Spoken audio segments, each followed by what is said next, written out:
एक बारी जोर ना हालेलुया बोलो सब जन। हालेलुया। आप ब्लेस हो सब जन यीशु मसीह के नाम में। आमीन। उत्पत्ति 14 उसकी 1 से लेके हम उस पूरे बाब को पढ़ेंगे। उसमें लिखा, शिनार के राजा अमरापेल और एलासर के राजा अरयोक और एलाम के राजा करदोल ओमेर और गोयीम के राजा तिदाल के दिनों में ऐसा हुआ कि उन्होंने सदोम के राजा बेरा और अमोरा के राजा बिरशा और अदमा के राजा शिनाब और सबोयीम के राजा शमेबेर और बेला जो सोअर भी कहलाता है, इन राजाओं के विरुद्ध युद्ध किया। इन पांचों ने सिद्दीम नामक तराई में जो खारे ताल के पास है एका किया। 12 वर्ष तो ये करदोला ओमेर के अधीन रहे, परंतु 13वें वर्ष में उसके विरुद्ध विद्रोह किया। 14वें वर्ष में करदोला ओमेर और उसके संगी राजा आए और रोकतनम में रपाइयों और हाम में जूजियों को और शबर किया त्रेम और अमोरियों एमियों को और सैयर नामक पहाड़ पर होरियों को मारते मारते एल पारान तक जो जंगल के पास है पहुंच गए। इसको समझना बहुत जरूरी है। आप नामों पे मत जाओ, लेकिन इसकी स्पिरिट को आपने समझना है। वहां से वो लौटकर एनी शपात को आए जो कदेश भी कहलाता है, और अमालेकियों के सारे देश और उन अमोरियों को भी जीत लिया जो हसोस नंतमार में रहते थे। तब सदोम अमोरा अदमा सबोयीम और बेला जो सोअर भी कहलाता है, इनके राजा निकले और सिद्दी नामक तराई में उनके साथ युद्ध के लिए उन्होंने लड़ाई की पांति बांधी। अर्थात एलाम के राजा करदोला ओमेर, गयूम के राजा तिद्दाल, शिनार के राजा अमरापेल, एलासर के राजा अरयोक, इन चारों के विरुद्ध इन पांचों राजाओं ने पांति बांधी। सिद्दीम नामक तराई में जहां लसार मिट्टी के गढ़े ही गढ़े थे, सदोम और अमोरा के राजा भागते भागते उनमें गिर पड़े और जो बचे वो पहाड़ पर भाग गए। तब वो सदोम और अमोरा के सारे धन, उनकी वस्तुओं को लूट लाट कर चले गए, और अब्राहम का भतीजा लूत जो सदोम में रहता था उसको भी वो धन समेत लेकर वहां से चले गए। आपसे मैं छुटकारे की बात कर रहा हूं। जब से ये मैंने 7 हफ्ते शुरू किए हैं, जब से 7 हफ्ते शुरू हुए, सारा माहौल चेंज हो चुका है। हाँ, इस बात का सबूत है कि परमेश्वर आपको बड़ा छुटकारा देने जा रहा है। सुनो मेरी बात, हमारा परमेश्वर वो परमेश्वर है कि हमें लड़ने के लिए तलवारों की जरूरत नहीं, हमें लड़ने के लिए परमेश्वर की जरूरत है। हमारी जो बाइबल है ये सबसे बड़ा हथियार है, और हमारा लड़ने वाला परमेश्वर है। डरने की और घबराने की जरूरत नहीं। मैं आपको बता रहा हूं, अभी ध्यान से वचन को सुनना। आमीन। इस्राएलियों ने वो देखा है जो आज तक किसी विश्वासी ने नहीं देखा। फिरौन ऐसा राजा था, फिरौन मिस्र के राजा को बोलते थे, जिसके सामने कुछ नहीं चलता था। आप तो डेमोक्रेटिक देश में रहते हैं जहां पर लॉ है, लेकिन बाइबल कहती परमेश्वर अपने लोगों को उन राजाओं के पास से भी बचा के लेके आया जो उनके सबसे बड़े दुश्मन थे। उसने बाइबल कहती ए राजा, ओग राजा, जो अपने जमाने के बड़े बड़े राजा थे, उनको परमेश्वर ने मार गिराया। चिंता मत करो, वो तुम्हारे अंग संग है, तुम्हें मरने नहीं देगा वो। और मसीह लोग ये बात जानते हैं कि उनका परमेश्वर क्या कर सकता है। आमीन। जिस बड़े छुटकारे की मैं आपसे बात कर रहा हूं, उसका एक तरीका है। याद रखो, हर एक व्यक्ति बाइबल में बड़ी गवाही को नहीं पा सका।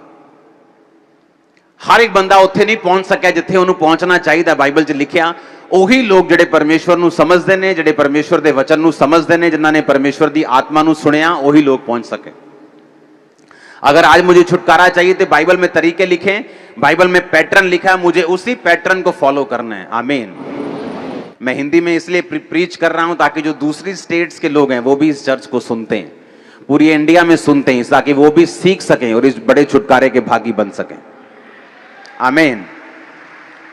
अगर आप अब्राहम की स्टोरी को देखेंगे तो बाइबल कहती है परमेश्वर ने जब अब्राहम को बुलाया, उसने जब अब्राहम को उत्पत्ति 12 उसकी 1 से 5 के बीच में अब्राहम को परमेश्वर ने कहा, अब्राहम अपने देश, कुटुंब, अपने पिता के घर को छोड़कर उस देश को चला जाओ जो मैं तुझे दिखाऊंगा, मैं तुम्हें बड़ा छुटकारा दूंगा। पर बाइबल कहती अब्राहम ने क्या किया, उसने अपना सब कुछ, भेड़ बकरी पत्नी ली और अपना भतीजा भी साथ ले लिया। परमेश्वर ने उसको कहा था कि अपने कुटुंब को छोड़कर मेरे पास आना, लेकिन बाइबल कहती वो अपने भतीजे को साथ ले गया। और जब लूत उसके साथ बढ़ने लगा, अब्राहम एक बहुत अमीर इंसान था। बाइबल कहती परमेश्वर ने उसको भेड़ों की आशीष दी थी, वो चरवाहा था, परमेश्वर ने उसको बरकत दी थी। बाइबल कहती जैसे अब्राहम के भेड़ें बढ़ने लगी, क्योंकि परमेश्वर का जो कलाम था, जो वचन था, जो परमेश्वर की बरकत थी, वो अब्राहम के ऊपर थी। और इसी कारण, उस बरकत के कारण, उस ग्रेस के कारण लूत भी अब्राहम के साथ ब्लेस होने लगा। और जिस तरह अब्राहम की भेड़ें बढ़ने लगी, लूत की भेड़ें भी बढ़ने लगी, लूत की फाइनेंशियल ब्लेसिंग भी बढ़ने लगी। और बाइबल कहती लूत भी अब्राहम की तरह आशीषित और अमीर होता गया। एक बात लूत भूल गया कि आज लोग छुटकारे में क्यों नहीं, आज क्रिश्चियन लोग भी अंडर बॉन्डेजेस हैं, आज क्रिश्चियन लोग भी बंधनों के नीचे हैं। कारण क्या है? आज मैं आपको वो कारण बताऊंगा। अगर आपने कारण समझ लिया, अगर आपने ये वचन समझ लिया और आपने इस वचन को बार बार सुना, और आपने अभी भी सुना और घर जाके फिर इसको सुनना और फिर दोबारा सुनना और दूसरे क्रिश्चियन लोगों को ये मैसेज फॉरवर्ड करना, मैं आपको बता रहा हूं एक बड़ा छुटकारा आपकी लाइफ में एंटर कर चुका है यीशु के नाम में। अब बाइबल कहती जब लूत भी ब्लेस होने लगा कि अब्राहम ਤਾਂ ਬਲੈਸ ਸੀਗਾ ਹੀ ਸੀਗਾ, ਬਾਈਬਲ ਕਹਿੰਦੀ ਲੂਤ ਵੀ ਉਹਦੇ ਨਾਲ ਰਲ ਕੇ ਉਹੀ ਆਸ਼ੀਸ਼ਾਂ ਲੂਤ ਦੀ ਜ਼ਿੰਦਗੀ ਦੇ ਵਿੱਚ ਵੀ ਆਉਣ ਲੱਗੀਆਂ। ਬਾਈਬਲ ਕਹਿੰਦੀ ਹੈ लूत भी ब्लेस होने लगा, पर बाइबल कहती है कि अब्राहम के चरवाहों के साथ लूत के चरवाहों का झगड़ा हुआ। ये दोनों चरवाहे आपस में, इन दोनों का स्टाफ आपस में झगड़ने लगा। और बाइबल कहती है अब्राहम ने लूत को बुलाया, लूत को बोला कि ऐसा सही नहीं कि हम दोनों आपस में लड़ें, तू अगर इधर जाएगा तो मैं इधर जाऊंगा, तू इधर जाएगा तो मैं इधर जाऊंगा, तू पहले चुन ले तुझे कौन सी जमीन चाहिए, तू जो जमीन चुनेगा मैं उसके सामने चला जाऊंगा, लेकिन पहले तू चुन। और बाइबल कहती लूत ने अपनी आंखों से देखा और एक तराई, एक सिंची हुई तराई जिसमें हरी घास ही घास थी, उसने चुन लिया। और बाइबल कहती परमेश्वर ने फिर अब्राहम को कहा, जब लूत चला गया, परमेश्वर ने कहा अब्राहम अपनी आंखें उठा और ये सारी जमीन देख, मैं तुझे और तेरे वंश को आने वाले समय में दे दूंगा। अब सुनो ध्यान से, क्यों लूत ब्लेस हो रहा था? और बाइबल कहती लूत जब उससे चला गया और जब वो देश लड़ाई झगड़े में पड़ गए, वो देशों का दूसरे देशों के साथ झगड़ा हुआ, दूसरे देश के राजा उसके देश में आए, उन राजाओं को मारकर सारा कुछ लूट लिया, और लूत भी उसी देश में रहता था और उसको भी वो लूट कर अपने साथ ले गए। अब्राहम को यह बात मालूम हुई कि तेरा भतीजा लूट लिया गया। बाइबल कहती उसने अपने 318 शिक्षित पुरुष साथ लिए और 318 लोगों को लेकर, बाइबल कहती है वो उनसे, राजाओं से लड़ने के लिए गया। ये वो राजा थे जो दूसरे राजाओं से जीत चुके थे। मान लो एक टीम क्रिकेट में जीतती है, एक क्वार्टर फाइनल, फिर सेमीफाइनल, हाँ एक फाइनल में पहुंचती है। ये वो राजा थे जो सारे राजा को हरा के लूत को लेके गए थे। बाइबल कहती जब अब्राहम 300 बंदों को, सिर्फ 300 बंदों को लेकर उन राजाओं से लड़ने के लिए गया, तो जो लाखों लोगों की सेनाएं उन राजाओं को नहीं हरा सकी, अब्राहम ने 300 लोगों के द्वारा उन राजाओं को हराकर अपने भतीजे लूत को छुड़ा लिया। और फिर क्या हुआ? लूत को फिर भी समझ नहीं आई कि मेरी लाइफ के ऊपर जो ब्लेसिंग्स हैं, जो कवरिंग है, जो आशीष है, वो मेरी वजह से नहीं, वो अब्राहम की वजह से है। क्यों? क्योंकि अब्राहम एक नॉर्मल इंसान नहीं है, अब्राहम एक नॉर्मल विश्वासी नहीं है।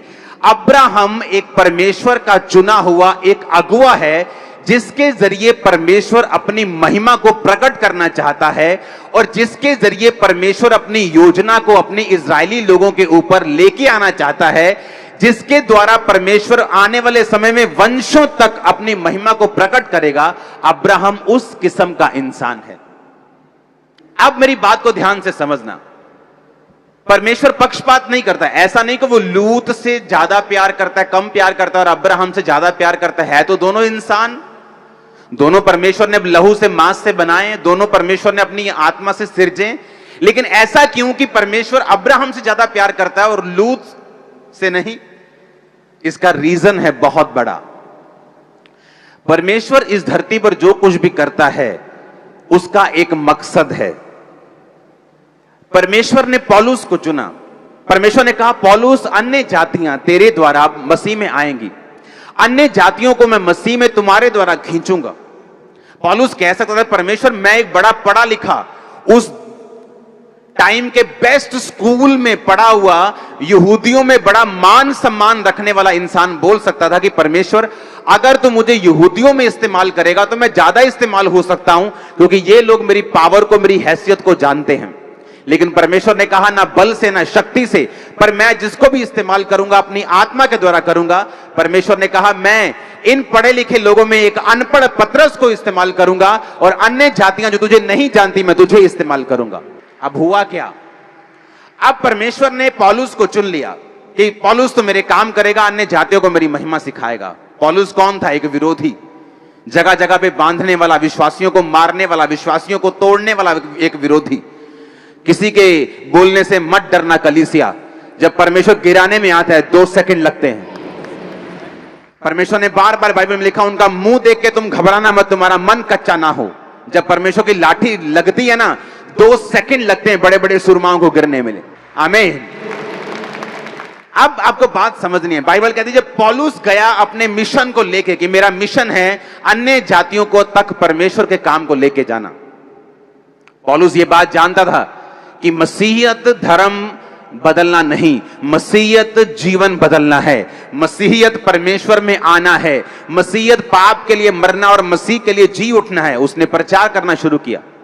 अब जो जो कलीसियाएं पौलुस का साथ देती रहीं, बाइबल कहती है वो कलीसियाएं ज्यादा आशीषित रहीं उन कलीसियाओं से जो किसी भी मिशन में, किसी भी पास्टर के साथ नहीं थी। अब मेरी बात को ध्यान से समझना। लूत इसलिए ब्लेस नहीं हो रहा था कि लूत धर्मी था। लूत इसीलिए आशीषित हो रहा था कि अब्राहम के ऊपर परमेश्वर का प्लान था और लूत अब्राहम के जस्ट साथ था और लूत आशीषित होता जा रहा था।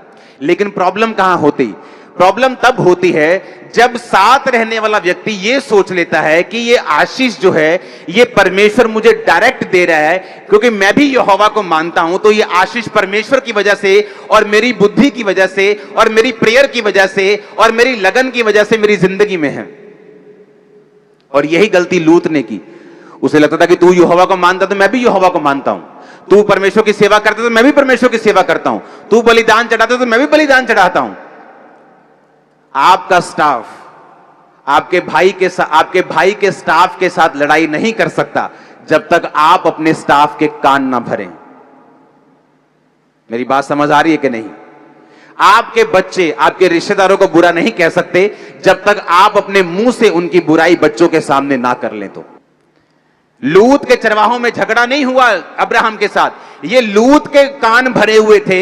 ये लूत के साथ स्टाफ की डिस्कशंस होती थी कि अब्राहम ऐसा चाहता है, ये तुझे बढ़ने नहीं देना चाहता, ये तुझसे जेलसी करता है, ये वो जो छोटा दिमाग सोचता है वो सोच रहे थे। और इन्हीं बातों ने झगड़ा किया और दोनों अलग अलग हो गए। अब्राहम ने कहा तू जहां जाना चाहता है चला जा, मुझे तुझसे कोई विरोध नहीं, कोई वैर नहीं।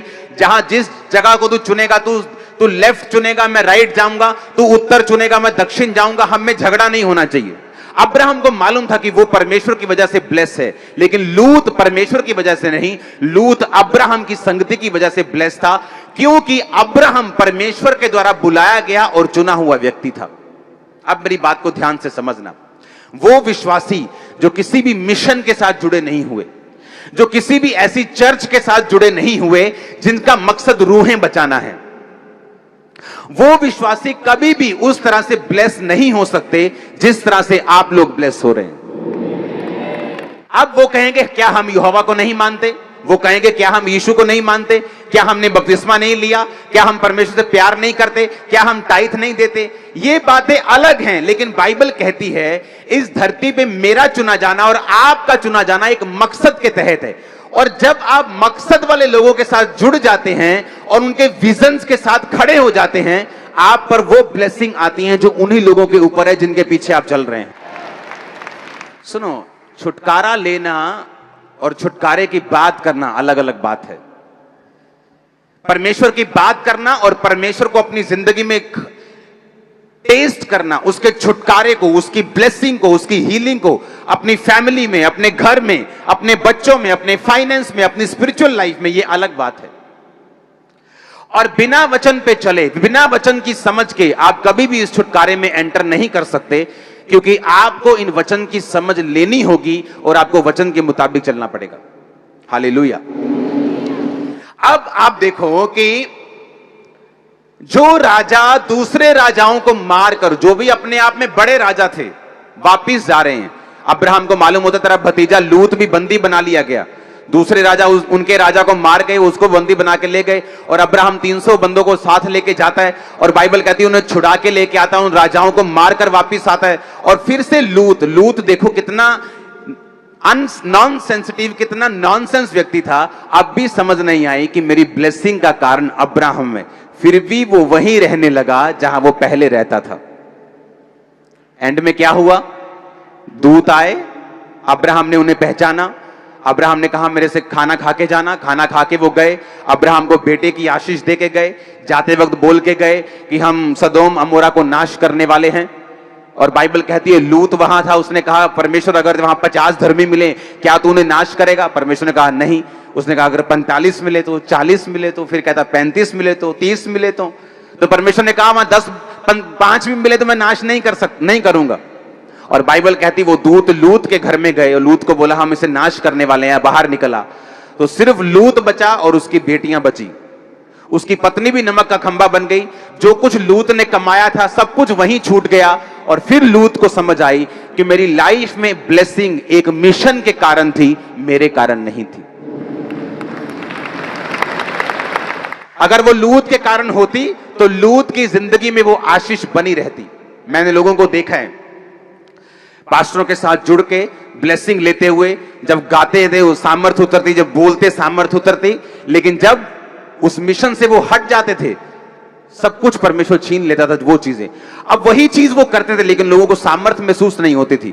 वही चीज वो करते थे लेकिन लोगों को वो आनंद महसूस नहीं होता था, क्योंकि उन्हें वो मालूम नहीं कि परमेश्वर आपको जो कुछ भी देता है वो अंडर मिशन, अंडर कवरिंग और एक खास मकसद के तहत देता है। आप मेरी बात को समझ रहे कि नहीं? अब लूत, अगर आप कहें कि नहीं लूत की वजह से वो आशीष थी, तो जब सदोम और अमोरा को दूतों ने नाश किया तो लूत की वो आशीष उसके पास क्यों नहीं आई? उसकी पत्नी, उसकी लड़कियां भी वहां रह रहकर करप्ट हो चुकी थी। और ऐसी जाति लूत और उनकी अपनी बेटियों से पैदा हुई जिससे सारी उम्र अमोनियों और मुआबियों से परमेश्वर ने फिर नफरत की। हालेलुया। कितना खतरनाक है एक व्यक्ति का रूहें बचाने वाले लोगों के साथ ना जुड़ना, जो क्रिश्चियन है, जो मसीह में है, जो ये जानता है कि आपका प्राइम मकसद, यीशु मसीह ने जाने से पहले, स्वर्ग चढ़ने से पहले क्या कहा था? सब जातियों को चेला बनाओ, उन्हें बाप बेटा पवित्र आत्मा के नाम में बपतिस्मा दो, और देखो जगत के अंत तक मैं तुम्हारे साथ हूं। ये मेरा मकसद नहीं है, ये आपका मकसद है। वहां पे सिर्फ 12 चेले नहीं थे, बाइबल कहती वहां पे 500 से ज्यादा विश्वासी खड़े थे जब यीशु मसीह ने कहा तुम जाओ और सब लोगों को चेला बनाओ। इसका मतलब आप एक मकसद के तहत बुलाए गए हैं, आप सुसमाचार सुनाने के मकसद के तहत बुलाए गए हैं। उस मकसद को जब हम पूरा करेंगे, उन्होंने प्रेरितों के साथ मिलकर उस मकसद को पूरा किया।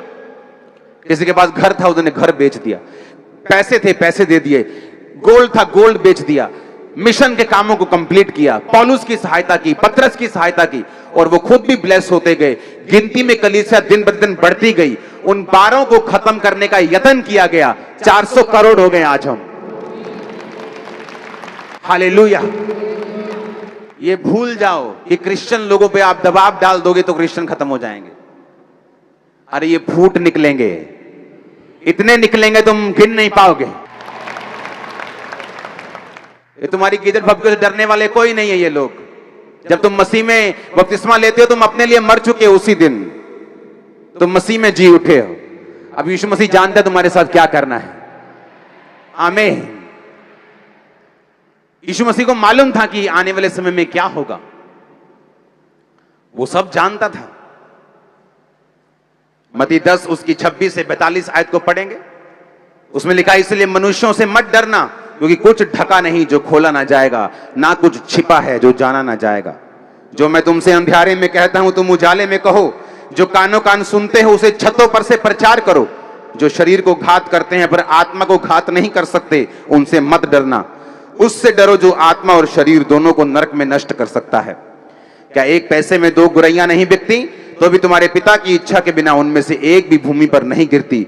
तुम्हारे सिर के बाल भी गिने हुए हैं, तुम डरो नहीं, तुम बहुत गोरैयों से बढ़कर हो।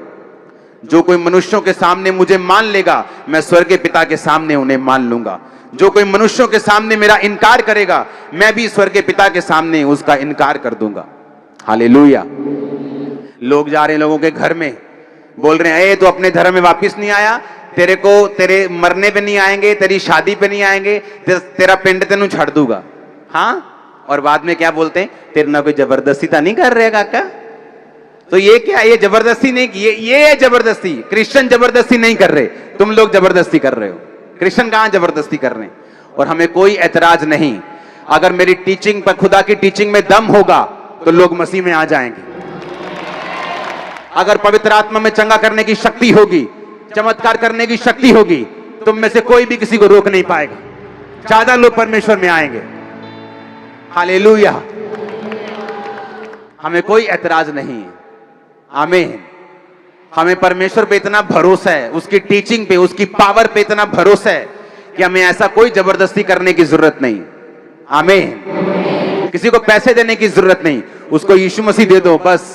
ये लाखों करोड़ों खरबों की लॉटरी यही है। हालेलुया। उसमें आगे लिखा, मनुष्य के बैरी उसके घर के लोग होंगे। मैं इसलिए आया हूं कि मनुष्य उसके पिता और बेटी को, उसके मां और बहू को उसकी सास से अलग करूं। मनुष्य के बैरी उसके घर के लोग होंगे। जो माता पिता को मुझसे अधिक प्रिय जानता है, मेरे योग्य नहीं। बेटा बेटी को मुझसे अधिक प्रिय जानता, मेरे योग्य नहीं। जो कोई अपना क्रूस लेकर मेरे पीछे ना चले, मैं मेरे योग्य नहीं। जो अपना प्राण बचाएगा वो उसे खोएगा, और जो कोई मेरे लिए अपना प्राण खोएगा वो उसे पाएगा। जो तुम्हें ग्रहण करता है वह मुझे ग्रहण करता है, जो कोई मुझे ग्रहण करता है वह पिता को ग्रहण करता है। जो भविष्यद्वक्ता को भविष्यद्वक्ता जानकर ग्रहण करे वह भविष्यद्वक्ता का बदला पाएगा। जो धर्मी को धर्मी जानकर ग्रहण करे वह धर्मी का बदला पाएगा। बाइबल कहती है, अगर आप धर्मी को धर्मी जानेंगे कि ये लोगों को परमेश्वर ने खड़ा किया है, ये लोग परमेश्वर के द्वारा खड़े किए गए, मैं इनका साथ दूंगा, मैं इनके साथ खड़ा हूंगा। बाइबल कहती वो ब्लेसिंग जो उनके ऊपर है वो आपके ऊपर आएगी। ये बिब्लिकल है। वो ब्लेसिंग सेम, वो फाइनेंशियल, वो स्पिरिचुअल, वो हर तरह की वो आशीष जो उन लोगों के ऊपर है, परमेश्वर ने कहा मैं तुम्हारे ऊपर वो दूंगा।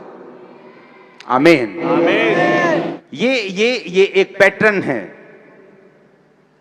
जब आप एक दर्शन, एक विजन में जुड़ जाते हैं, बाइबल कहती है उस दर्शन के कारण परमेश्वर आपको ब्लेस करता है। ऐसे सतावों का आना इतना जरूरी है जितना आप सोच भी नहीं सकते। जहां आप प्रचार नहीं कर रहे, आपके विरोधी वहां पे अब प्रचार कर रहे हैं। जहां आप नहीं पहुंच सकते वहां वो पहुंच रहे हैं, चाहे विरोध से, चाहे बहाने से, लेकिन मसीह का प्रचार हो रहा है। और इस बात के लिए शुक्रगुजार रहेंगे हम खुदा के सदा के लिए।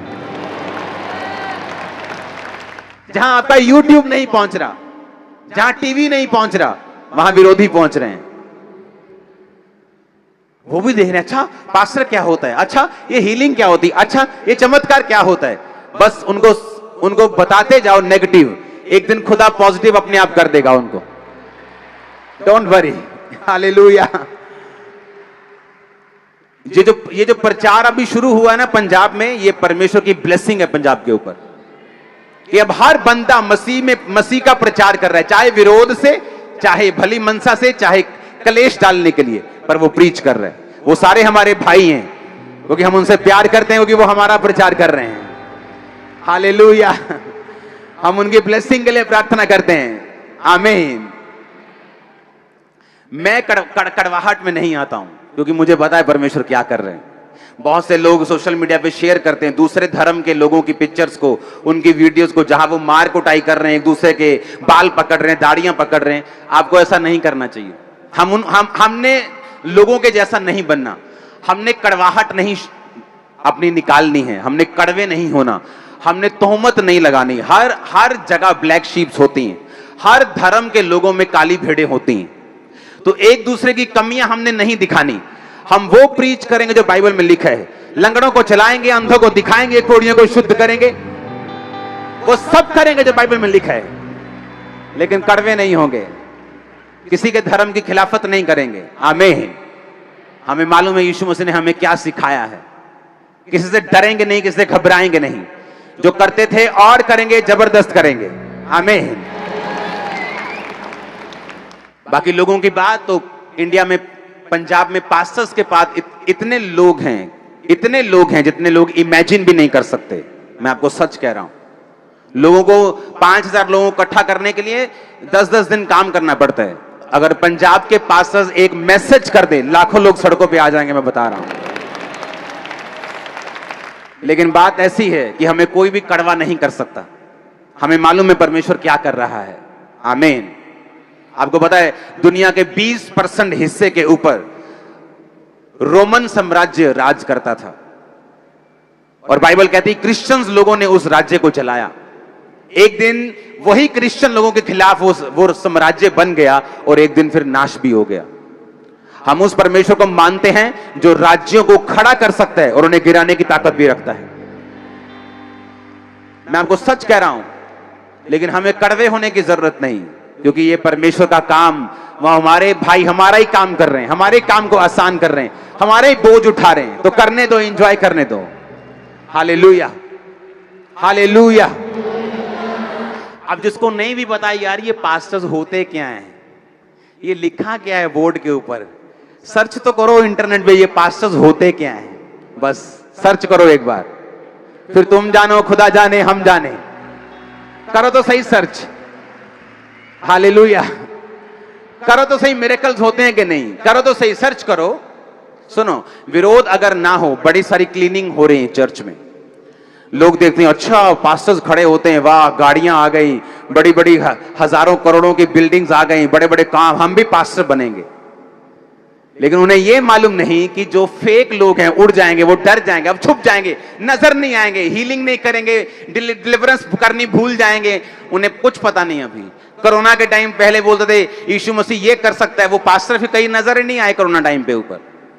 और आपको मालूम है ये चर्च पहले दिन, जब महामारी का पहला दिन, लोग डर रहे थे, हम सड़कों के ऊपर थे पंजाब पुलिस के साथ। अब ये टाइम में जब विरोध हो रहा है, आपके साथ खड़े होंगे हम।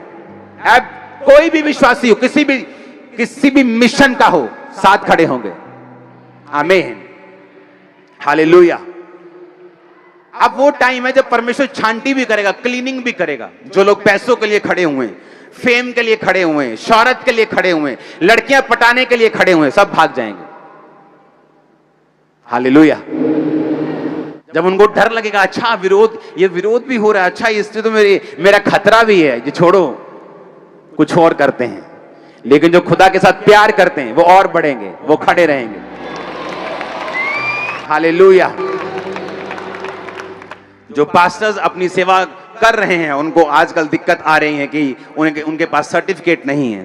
तो मिशन स्ट्रॉन्ग शेफर्ड नाम की एक संस्था को रजिस्टर्ड कर दिया गया, जो आपको सर्टिफिकेट देगी। जितने पास्टर्स हैं, खुल के सेवा करोगे तुम लोग। वो रजिस्टर्ड हो चुकी हैं, और जो एक्शन कमेटी है वो अंडर रजिस्ट्रेशन चल रही है, उसकी एक हफ्ते में अनाउंसमेंट होगी। और जो मिशन स्ट्रॉन्ग शेफर्ड है वो रजिस्टर्ड हो चुकी है।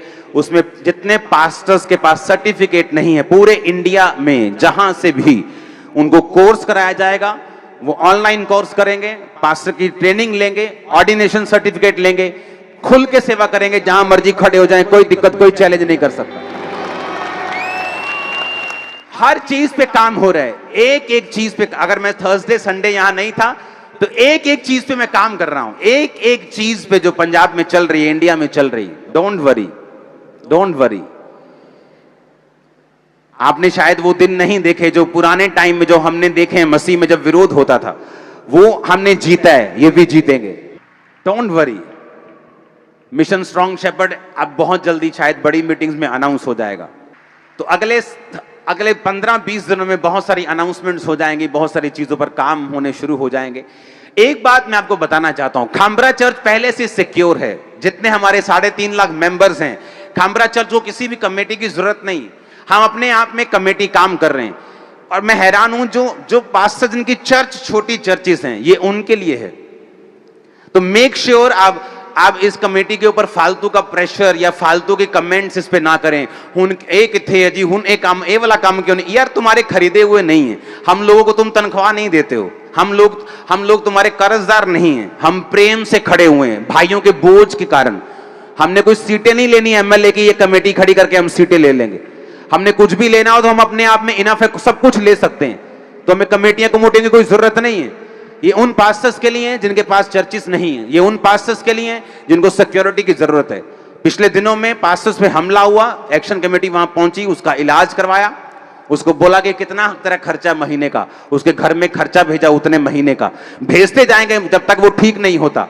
जिसको भी तुम अटैक करोगे मैं उसके साथ खड़ा हो जाऊंगा, जितने पास्टर्स होंगे।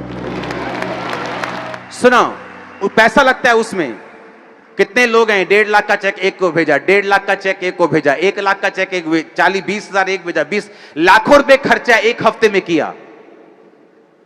ये एक्शन कमेटी कोई पैसे इकट्ठे करने के लिए खड़ी नहीं हुई, किसी से डोनेशन नहीं मांगेगी, ये फॉरेन में जाएगी, फॉरेन के लोगों को शामिल करेगी। शायद अगले महीने मेरी एमपी के साथ मीटिंग है, कनाडा के एमपी के साथ, बहुत सारे लोगों के साथ, वहां के पार्लियामेंट के साथ, वहां के मेंबर्स के साथ, वहां के प्रेसिडेंट के लोगों के साथ अमेरिका में मीटिंग्स हैं। तो किसी से डोनेशन मांगने हम नहीं जा रहे हैं, लेकिन उनको इस कमेटी का मेंबर बनाएंगे, उनको संघ लेके आएंगे, आपकी इंटरनेशनल लेवल तक आवाज लेके जाएंगे। हालेलुया। तो ये भूल जाओ कि ये कमेटी हम अपने लिए खड़ी, हमें किसी भी प्रेस की जरूरत नहीं है। हमें मेरे जो काम कर रहे हैं, लीगल कमेटी जो काम करती है, अपने बिजनेस छोड़ के काम कर रही हूं, उनको किसी चौधरियों की भूख नहीं है, चौधरदारी की किसी की। हमने अपने सरकारों के द्वारा दिए गए ऑफर ठुकराए हैं, इस चीज में आप चेयरमैन बन जाओ, इसमें बन जाओ, हमने ठुकराए कि हमें नहीं चाहिए, आप हमारे क्रिश्चियन दूसरे भाइयों को दे दो। तो हमें ये ना तो हमें मशहूर होने का चक्कर, हम पहले से मशहूर हैं, ना पैसे का हमारे पास पहले ही पैसा है, ना किसी चीज का, ना किसी एमएलए की कुर्सियों का, ना हमें किसी चीज का, ना सुनो पास्टर्स जोड़ने का भी मुझे लालच नहीं कि पास्टरों का प्रधान बन जाऊं, इसलिए मैंने इस कमेटी का कोई मैंने मेंबरशिप नहीं ली। मैं इसको गाइड करूंगा, इसके साथ जुड़ा रहूंगा, सारी दुनिया के लोगों को इस कमेटी में शामिल करूंगा। आमीन। और लेकिन कोई डोनेशन मांगने नहीं जाएगी ये कमेटी, ये आप लोगों के लिए काम कर रही है। और मुझे पास्टर्स की भी भूख नहीं है कि मैं पास्टर्स को इकट्ठा करूं। इस चर्च के 2000 पास्टर्स हैं जो मेंटरशिप के नीचे हैं, 516 पास्टर मेरी मेंटरशिप के नीचे हैं, और जो मेरी मेंटरशिप के नीचे पास्टर्स हैं उनके एक के नीचे 60 70 पास्टर्स हैं। 2000 पास्टर्स इस चर्च के मेंटरशिप के नीचे हैं, तो लाखों लोग हमारे साथ पहले से जुड़े हुए हैं, हमें किसी कमेटी की जरूरत नहीं।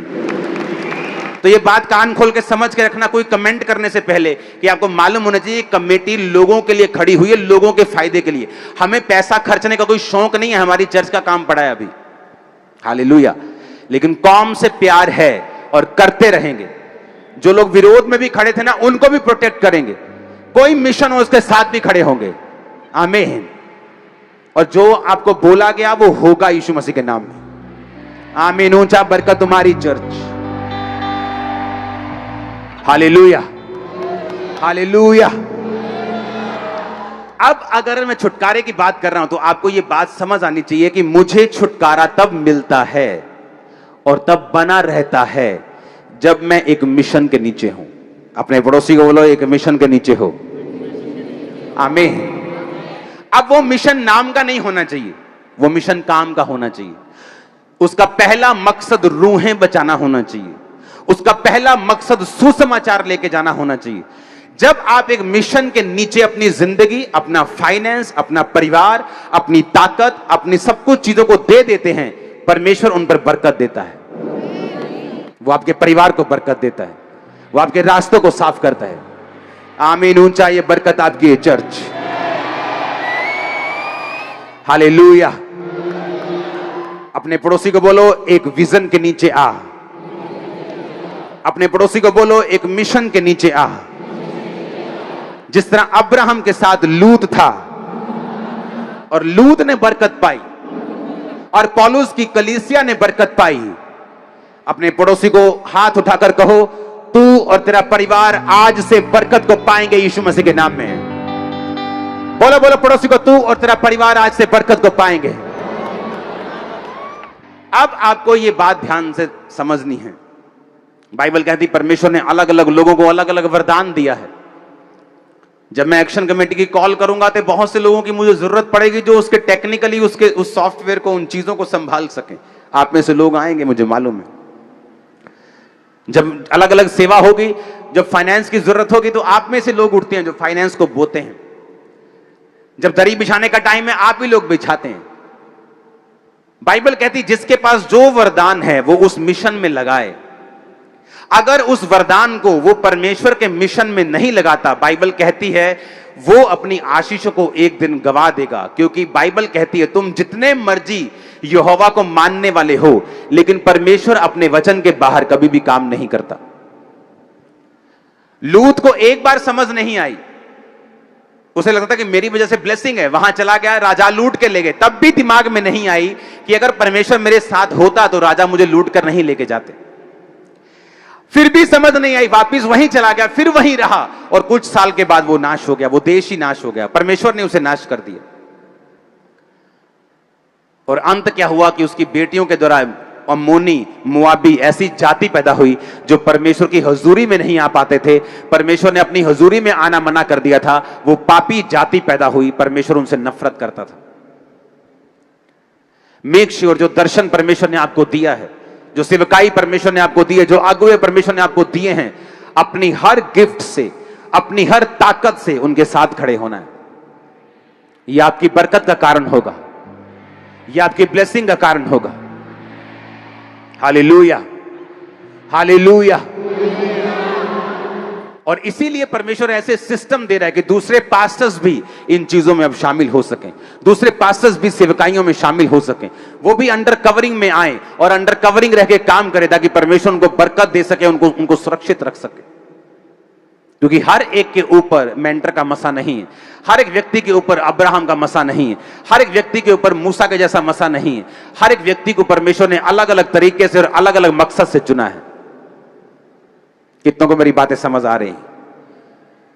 मेरा बिलीव है आज से आपका परिवार बरकत को पाएंगे। मेरा बिलीव है आज से आपका परिवार और आप बरकत को पाएंगे।